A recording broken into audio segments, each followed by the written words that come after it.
The sun had not yet risen when João, an 11-year-old boy, and his father, Carlos, were already on the streets. Carrying a shoeshine box, João accompanied his father every day, hoping to earn enough for a plate of food. Things had been getting harder since his mother, Dona Marta, had fallen ill. A silent disease had drained her energy, and the medicine that could help her was far too expensive for them. The city streets were João's daily battleground. He ran back and forth, trying to convince the few passers-by to let him shine their shoes, while his father, older and weary, sold candies and cigarettes. They were in a constant struggle, a war against time and poverty that seemed endless. Every coin they earned seemed to vanish quickly in the face of their many needs. João saw the exhaustion in his father's eyes, but he also saw the unconditional love that kept him going. He knew his father was giving everything he had to take care of them, but as the days passed, his mother's illness worsened, and hope seemed further away. João wished things could be different, but with each passing day, the feeling of helplessness grew. Despite working tirelessly, the money they earned was barely enough for food, let alone the costly medicine his mother so desperately needed. Dona Marta, bedridden, tried to hide her pain, so as not to worry the two even more, but João knew she was suffering. He heard the neighbors whispering about how much time she would have left if she didn't start taking the medicine soon. But what could they do when the choices were so cruel? The days dragged on, and João felt the weight of responsibility grow with each step he took on the streets. He was no longer just a boy. In his mind, the fate of his mother and family depended on him and his father.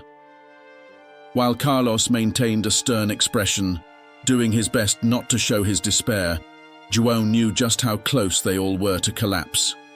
His mother's illness worsened, and the fear of losing her grew each day. The nights were long and silent. João would wake up in the middle of the night, hearing his mother's faint groans as she tried to disguise her pain. In his heart, he promised himself that he would do anything to help her. Sometimes, while working, his mind would drift to a future where his mother was healthy, laughing and playing with him as she used to. But that happy image would soon fade, replaced by the harsh reality of the streets and the uncertainty surrounding him.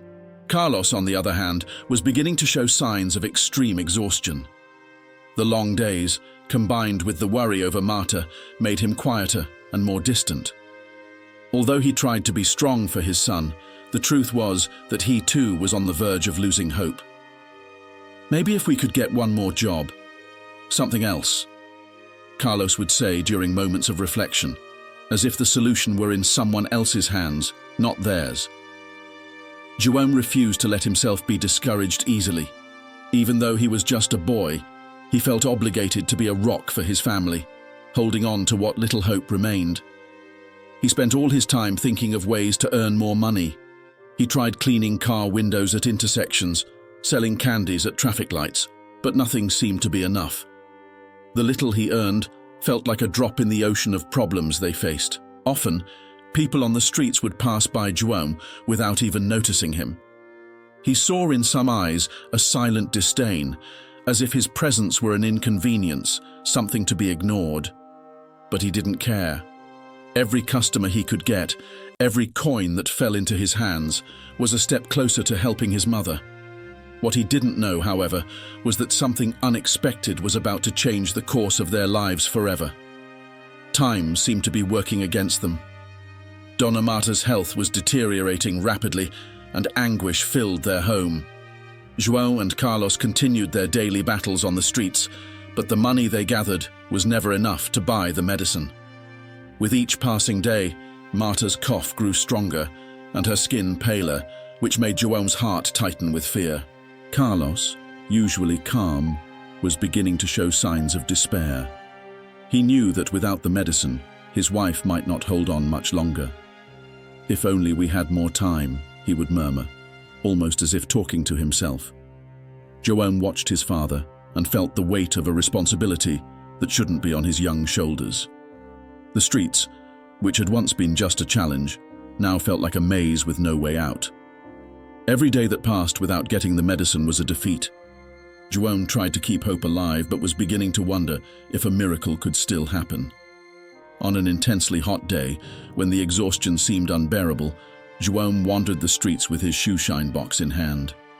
Business was slow, and he had barely earned anything. As he walked along the sidewalks, something caught his attention. A bag tossed into a corner, partially hidden among some crates. Curious, he approached. His heart raced as he opened the bag and saw stacks of money inside. It was an absurd amount for someone like him, something he had never seen before. His hands trembled as he quickly counted the bills, realizing there was enough to solve all of his family's problems. For a moment, he looked around, fearing the bag's owner would appear at any second. But the street was empty. João knew that this discovery was a true turning point, but a doubt began to grow in his mind. What would he do with that money? João held the bag, feeling the weight of the money and the decision he needed to make. His head spun with conflicting thoughts. He knew that this money could save his mother's life and transform his family's future. But he also knew it wasn't his. Is someone looking for this right now? What if it belongs to someone who needs it too? He wondered, glancing around, still seeing no one. The initial impulse to run home and tell his father was halted by a wave of uncertainty. João knew what was right, but their situation was so desperate that morality felt like a luxury they could no longer afford. Sitting on the edge of the sidewalk, he looked up at the sky as if searching for an answer or a sign, but all he could picture were his mother's tired eyes and the relentless cough that plagued her. Making the right decision had never felt so difficult. With a heavy heart and a divided mind, João made his choice. He clutched the bag tightly to his chest and ran home. Upon arrival, he saw his father by his mother's bedside, as worried as ever. Unable to contain his emotions, João showed the money to Carlos, who was speechless, his eyes wide with shock. "This is... Where did it come from?" his father asked, incredulous. João hesitated but told the truth. He explained how he had found the bag and how it could change everything. Carlos was silent for a moment, pondering the dilemma, but Marta's desperate gaze, her labored breathing, spoke louder than words. Without wasting time, Carlos took part of the money and hurried out to buy the medicine. João stayed by his mother's side, holding her frail hand. When his father returned with the medicine in hand, a wave of hope washed over their home. They knew there was still much to face, but for the first time in a long time, they felt that things might finally get better. The days that followed brought a visible change. Gradually, Dona Marta began to improve. Her cough subsided, and color returned to her face. João watched with a mixture of relief and happiness as his mother regained strength, even managing to sit up in bed and chat. The treatment was working, and the medicine that once seemed impossible was now a reality. The atmosphere in the house changed as well. The heavy air of worry and sadness was replaced by shy smiles and renewed hope. Carlos, who had barely spoken due to exhaustion, was smiling again. João felt that finally, something good was happening. He knew that money didn't solve all the world's problems, but at that moment, it was saving his mother. Deep down, there was still that twinge of uncertainty. What would they do with the remaining money?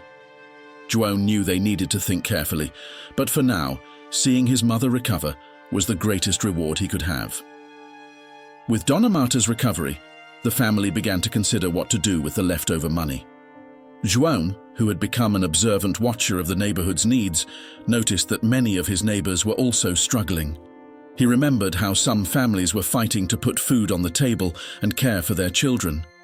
The reality that had once seemed so distant was now at his doorstep. One day, while talking to his father about the neighborhood's situation, he had an idea. What if we used the money to help other families, just as we were helped? Carlos hesitated for a moment, but soon realized that this could be a way to pay forward the kindness they had received. João and Carlos decided on a simple plan: to use part of the money to buy food and medicine for the families most in need. They joined forces with neighbors they knew, and together they formed a small support network. People began gathering at João's house, sharing their stories and experiences, and they soon realized that unity was a powerful force. With the money in hand, they began buying food, water, and, whenever possible, medicine for those who had no access to it. With each delivery, the gratitude reflected on people's faces gave them a sense of purpose. João felt that, by helping others, he was also healing a bit of his own pain and loneliness. As the weeks went by, the neighborhood began to change. The small support network created by João and Carlos grew, attracting more and more neighbors willing to help. With every delivery of food and medicine, smiles spread, and the sense of community began to strengthen. People who used to rush by with worried faces now stopped to talk, exchange experiences, and share laughter. The atmosphere of distrust and isolation that had once permeated the streets was replaced by a spirit of collaboration and solidarity. Families started gathering for small parties where they cooked together and celebrated life.